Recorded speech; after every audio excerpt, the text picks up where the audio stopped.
ওই কারো trailer release হওয়ার সময়, ছবি রিলিজ হওয়ার সময় একটি দর্শকও তো বলেনি যে মান্না ভাইয়ের মতো আসছে।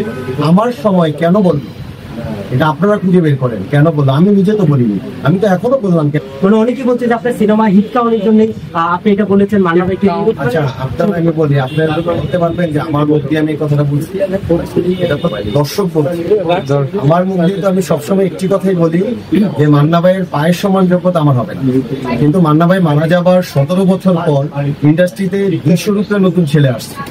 ওই কারো ট্রেইলার রিলিজ হওয়ার সময়, ছবি রিলিজ হওয়ার সময় একটি দর্শকও তো বলেনি যে মান্না ভাইয়ের মতো আসছে। আমার সময় কেন বললো এটা আপনারা খুঁজে বের করেন, কেন বললো? আমি নিজে তো বলিনি, আমি তো এখনো বললাম ক্যামেরার সামনে যে মান্না ভাইয়ের পায়ের সমান যোগ্যতা আমার হয়নি, হবেও না। উনি এত বড় মাত্র মহান নায়ক ছিলেন।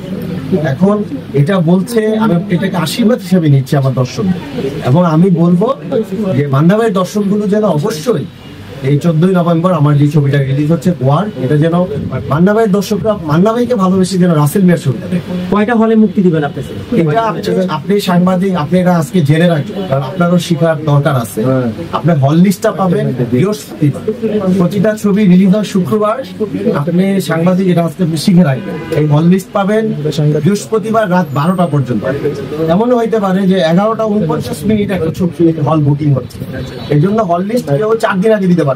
হল লিস্টটা আমরা দিব বৃহস্পতিবার রাত 12টা।